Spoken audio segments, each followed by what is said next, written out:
सुबह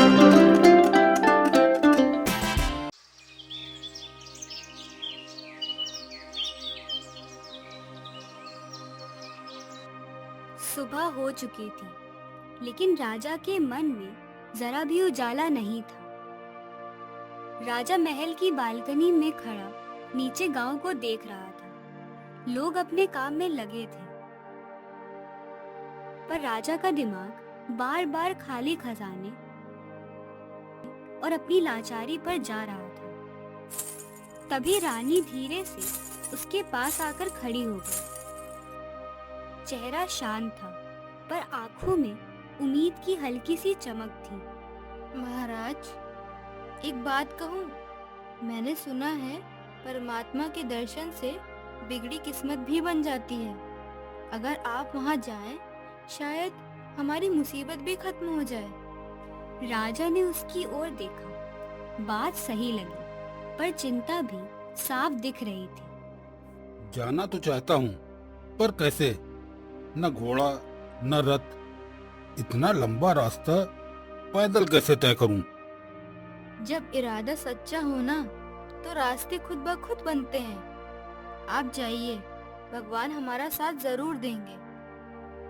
राजा ने गहरी सांस ली। डर था, थकान का अंदाजा भी था, लेकिन दिल में एक फैसला पक्का हो चुका था। चाहे कुछ भी हो, वह पैदल ही परमात्मा के दर्शन करने जाएगा। अगली सुबह राजा एक छोटा सा झोला लेकर निकल पड़ा।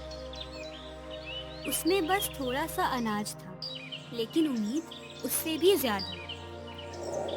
रास्ता लंबा था, जंगल की पत्तियां हवा से सरसराती, कहीं कहीं पक्षियों की आवाज, और राजा के कदम भारी थे। कुछ दूर चलने के बाद वह एक तालाब के पास पहुंचे। वहां कुछ लोग नहा रहे थे। कुछ चूल्हा जलाकर खाना बना रहे थे। खाने की खुशबू से राजा को अपनी भूख याद आ गई। तभी एक बूढ़ा आदमी उन्हें देखकर बोला, अरे भाई, मुसाफिर लगते हो। भूखे पेट यात्रा नहीं होती। अरे सुनो भाई, ये मुसाफिर भी भूखा लग रहा है। इसे भी एक लोई आटा दे दो, बेचारा खाना बनाकर खा लेगा।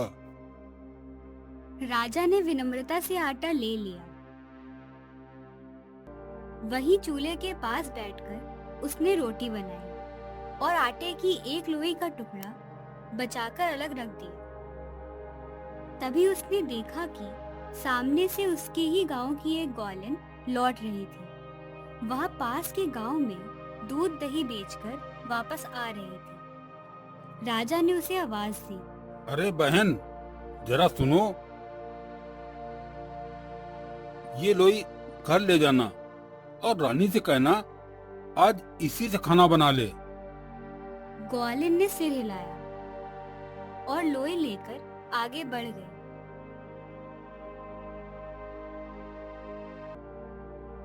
चलते चलते वह थक गई। रास्ते में एक पेड़ के नीचे थोड़ा विश्राम करने के लिए रुक गई। उसने कुछ भोजन निकालने के लिए अपनी थैली में हाथ डाला और उसके हाथ में लोई आ गई। लोई निकालते ही वह धीरे धीरे सोने की हो गई और चमकने लगी। वह घबरा कर उसे देखने लगी।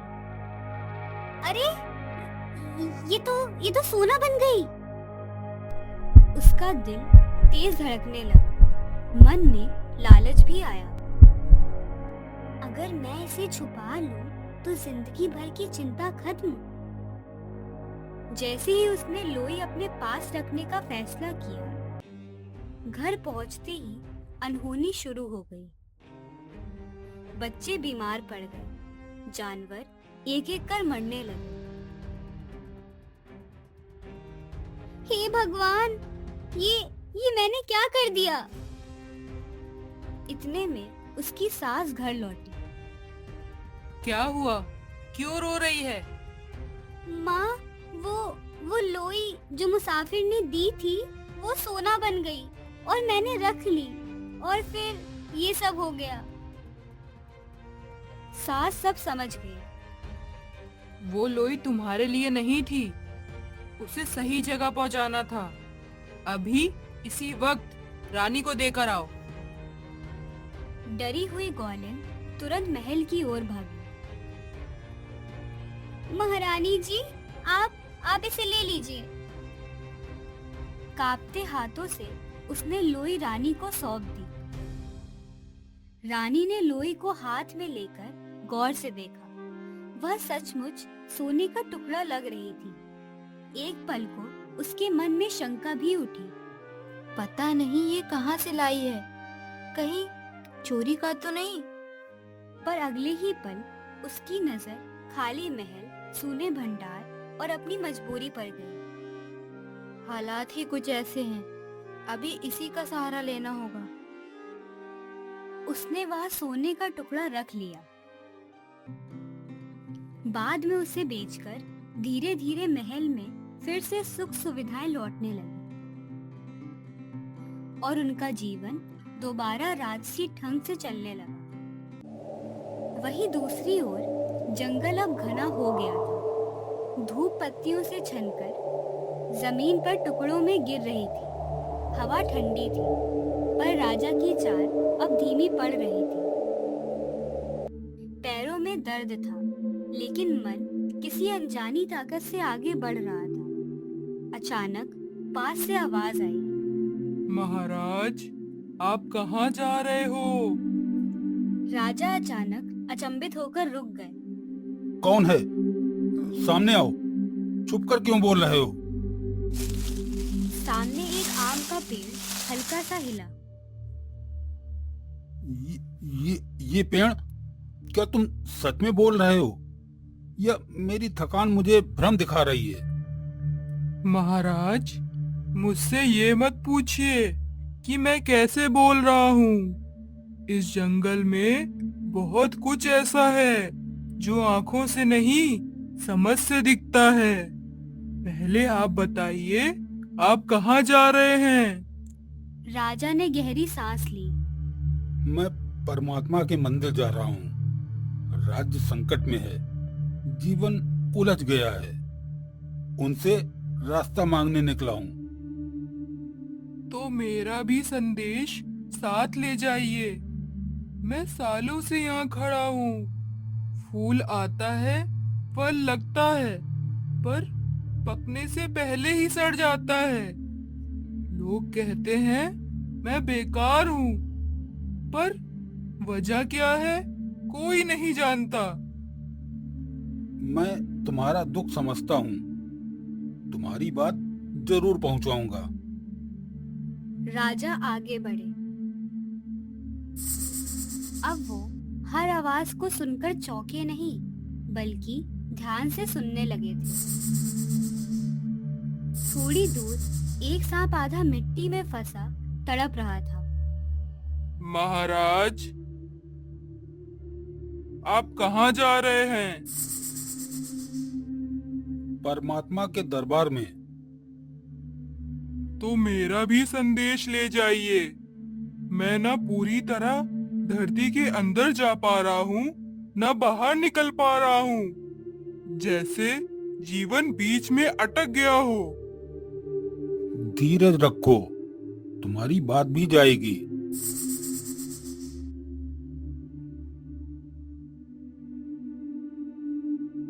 आगे एक औरत मिट्टी से सनी थकी हुई बैठी थी। महाराज, कहाँ जा रहे हो? मंदिर। मैं दिन रात काम करती हूँ, हाथ रुकते नहीं, पर घर में कभी बरकत भी नहीं आती। मेरी मेहनत जैसे मिट्टी में मिल जाती है। पूछना ऐसा क्यों? राजा की आवाज धीमी हो गई। तुम्हारा सवाल भी साथ है।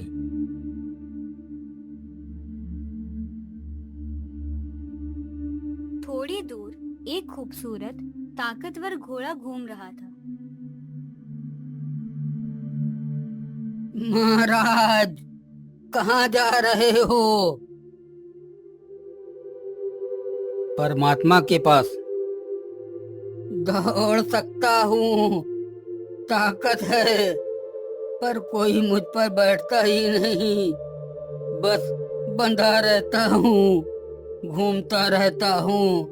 मेरी काबिलियत का क्या फायदा? हर शक्ति का एक समय आता है। तुम्हारा संदेश भी ले जाऊंगा।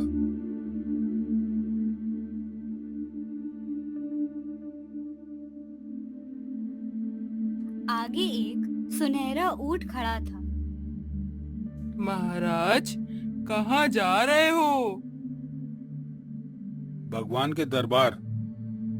मेरे पास धन है, इतना कि कई लोग के काम आ जाए, पर कोई लेता ही नहीं। मैं बोझ उठाते उठाते टूट रहा हूँ। राजा ने गंभीरता से सिर हिलाया। नदी की आवाज अब साफ सुनाई देने लगी थी। पानी बह रहा था, धूप उसकी लहरों पर चमक रही थी। राजा किनारे पहुंचे तो उन्होंने अजीब दृश्य देखा। एक गाय इस पार खड़ी थी और उसका छोटा सा बछड़ा उस पार। महाराज, आप कहाँ जा रहे हो? राजा अब ऐसे सवालों के आदी हो चुके थे। मैं परमात्मा के मंदिर जा रहा हूँ। तो मेरा भी एक संदेश ले जाइए। मेरा बच्चा उस पार है और मैं इस पार। मेरे थन दूध से भरे रहते हैं, पर उसे पिला नहीं पाती, ना ही उसे चाट पाती हूँ। बस दूर से देखती रह जाती हूँ। पूछिएगा भगवान से, ये दूरी क्यों? राजा का गला हल्का सा भर आया। तुम्हारा दर्द भी साथ ले जा रहा हूँ। राजा आगे बढ़े। कुछ दूर दो तालाब दिखे, बिल्कुल आसपास, लेकिन उनके पानी की धाराएं अलग थीं। हल्की हवा चली, पानी में लहर उठी, जैसे वे भी बोल पड़े हो। महाराज, कहाँ जा रहे हो? परमात्मा के दरबार। हर साल सावन आता है, बारिश होती है, पर न इसका पानी मेरे पास आता है और न मेरा उसके पास जाता है। हम इतने पास हैं, फिर भी अलग हैं। हमारा भी कारण पूछ लीजिएगा। राजा ने दोनों तालाबों को देखा, आसपास होकर भी दूर थे। तुम दोनों का संदेश भी पहुँचेगा। अंत में कुछ लड़के हंसते हुए मिले। महाराज, कहाँ जा रहे हो? परमात्मा के मंदिर। तो घुटनों के बल चलो, तभी परमात्मा मिलेगा। राजा एक पल को उलझे। तभी उनका मित्र वहां से निकल रहा था। ये लड़के राह चलते लोगों को सिर्फ डराते हैं, असली रास्ता सीधा ही है। राजा मुस्कुराए। अब उनके चेहरे पर थकान थी, पर डर नहीं। अब समझ गया, हर आवाज, हर रुकावट एक सीख है। और वो आगे बढ़ गए। राजा चलते चलते थक चुके थे। जंगल शांत था, आसमान शाम की रोशनी से भर गया था। तभी सामने एक साधु खड़े दिखे। जिसे ढूंढते हुए आए हो, मैं ही जगन्नाथ हूँ। राजा हैरान रह गए। मुझे तो बताया था मंदिर होगा, सुंदर द्वार होंगे, लोग पूजा कर रहे होंगे, और आप कह रहे हैं आप ही भगवान हैं। साधु मुस्कुराए। वत्स, आंखें बंद करो। राजा ने आंखें बंद की और वही सब दृश्य दिखने लगे जो वह सोच रहे थे। भव्य मंदिर, आरती, भीड़। आंखें खुलते ही वह साधु के चरणों में गिर पड़ा। मुझे क्षमा कीजिए, मैं आपको पहचान नहीं पाया। राजा ने अपनी गरीबी और दान की इच्छा बताई। साधु ने चुपचाप एक चावल का दाना, एक दाल का दाना और एक चुटकी आटा दिया। जाओ वत्स। राजा चले तो गए, पर मन में आया इतने से क्या होगा। तभी आकाशवाणी हुई। एक हांडी में दाल बनाओ, पतीले में चावल, रात में आटा गूंदो। राजा ने वैसा ही किया।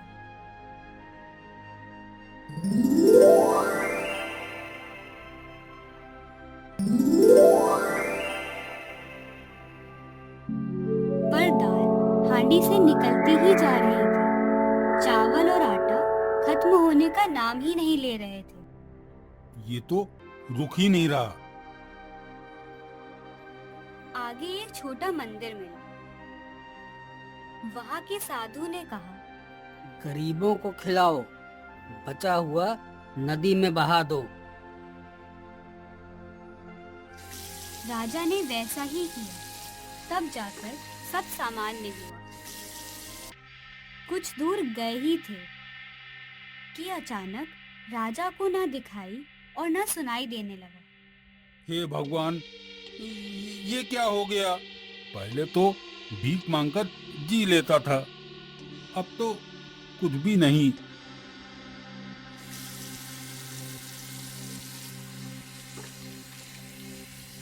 वह किसी तरह वापस मंदिर की ओर लौटे। वही साधु फिर मिले। वत्स, क्या हुआ? राजा ने सब बताया। वत्स, तुम किसी का संदेश तो नहीं लाए थे? हाँ बाबा, मैं वो बताना तो भूल ही गया। साधु ने अपने कमंडल से एक चमकती हुई छड़ी प्रकट की और राजा के हाथ में दे दी। छड़ी स्पर्श करते ही राजा को सब दिखाई और सुनाई देने लगा। वत्स, अब एक एक करके बताओ, रास्ते से किस किस का संदेश लाए हो? पहले एक आम का पेड़ मिला था भगवान। कह रहा था उसके फल कभी अच्छे नहीं होते। वह पिछले जन्म का ब्राह्मण था। अच्छा सामान अपने काम के लिए रखता और बेकार चीजें दान करता था। इस छड़ी से उसे स्पर्श करना, उसका दोष मिट जाएगा। एक सांप मिला जो आधा मिट्टी में फंसा और आधा बाहर था। वह पिछले जन्म का चालाक मनुष्य था। दूसरों से सब ज्ञान लेता, पर खुद का ज्ञान छुपाता। छड़ी छूते ही उसका बंधन टूटेगा। भगवान, एक औरत भी मिली। दिन रात मेहनत करती, पर कुछ फल नहीं मिलता।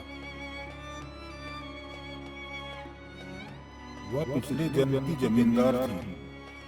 घमंड में किसी का सम्मान नहीं करती। अब कर्म का फल भोग रही है। छड़ी से स्पर्श करना कष्ट हल्का होगा।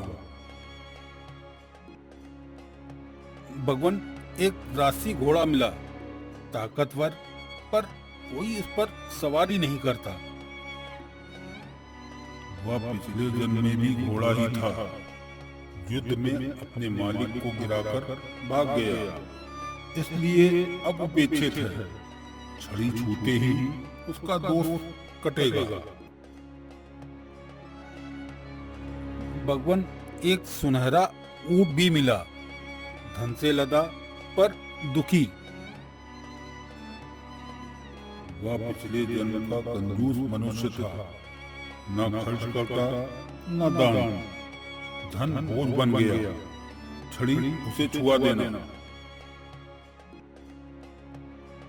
भगवान, नदी के किनारे एक गाय थी, उसका बछड़ा उस पार। वह पिछले जन्म में बच्चा चुराने वाली स्त्री थी। अब अपने बच्चे से दूर है। छड़ी से स्पर्श करते ही दूरी मिटेगी। 2 तालाब भी मिले पास पास, पर पानी नहीं मिलता।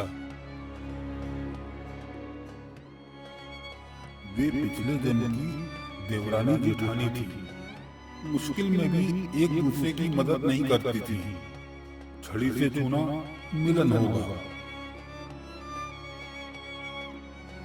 जाओ वत्स, अब तुम्हारी यात्रा पूरी होगी। राजा लौटे।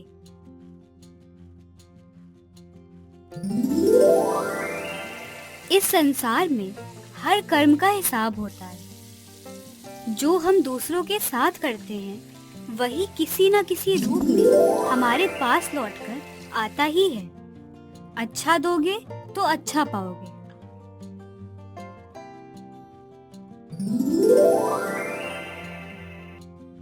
दुख दोगे तो दुख ही वापस मिलेगा।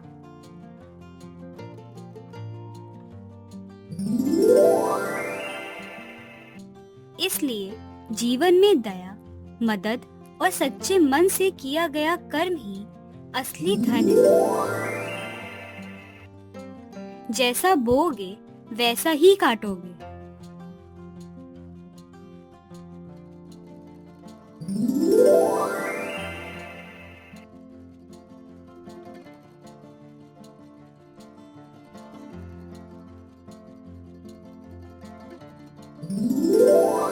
धीरे धीरे सबकी पीड़ा मिट गई। जंगल फिर से जीवंत हो गया।